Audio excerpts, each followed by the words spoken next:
Chapter 25. The Final Puppet.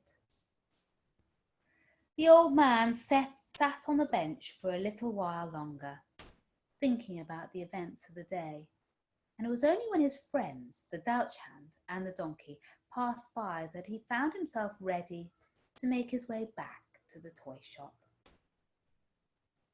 "The boy went home then?" asked the Dachshund, looking around to check that they were alone. "I thought he would, in the end." "Yes," said the old man, raising a hand to greet the cuckoo clock, who was hovering overhead now, letting him know that another hour had passed. "I've never really trusted people who live at the edge of the forest," remarked the donkey. "They seem like a very unsavoury lot. I've gone there myself a few times, just to see what it was like, and I've noticed that they do the most extraordinary things.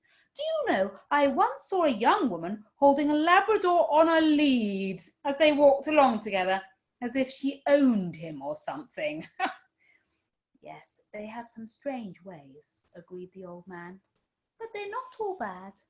Remember, I used to live there myself. Papa and I had a little cottage, and from my bedroom window I could see the forest opening in front of me. They weren't bad days, really." "Yes, but you came to live in the village," said the Dachshund. "You had sense."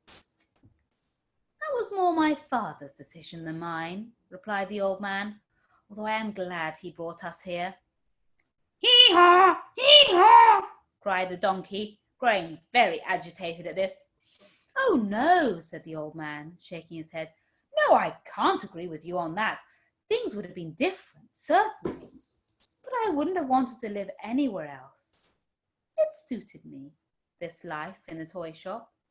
I've been happy here." He hesitated at the front door and looked up at the little misshapen building, put together with so much love by Papa, and felt those old regrets returning to torment him. "Do you think he'll come back some day?" asked the Dachshund, turning round for a moment as he trotted off. "The boy, I mean. Will he come back to visit?"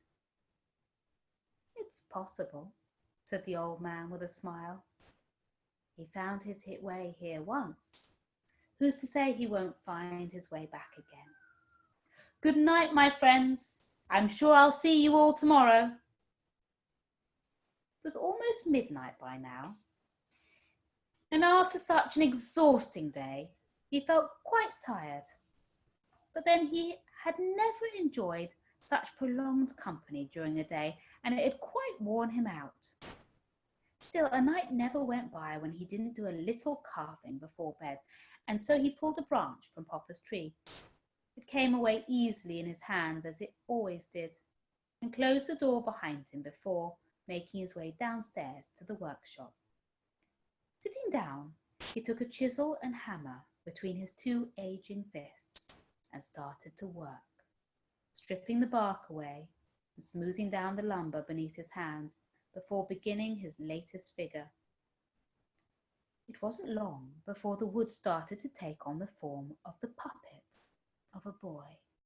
But then it always did at this early stage. It was only later, as he came closer to the end, that it transformed itself into something else entirely. Still, the old man worked on.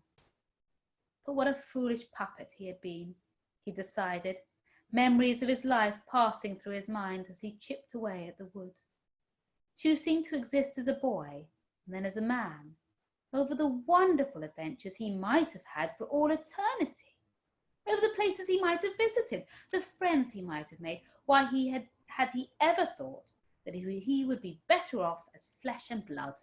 It was almost too much to conceive of. A great weight of sadness descended upon him, and he tried to quell these emotions as he continued with his work. "How extraordinary," he thought, as he came closer to the end. "It looks so familiar, but any minute now it will change, surely." He laid down his chisel and his knives and held the puppet up to his eyes. A small boy with straight, neat legs, jointed at the knees, a smooth cylindrical body and a pair of skinny arms and simple hands that stretched out from them, a cheerful, eager face, a troublesome nose, and now a radiant smile. He had succeeded. At last. Pinocchio, he said.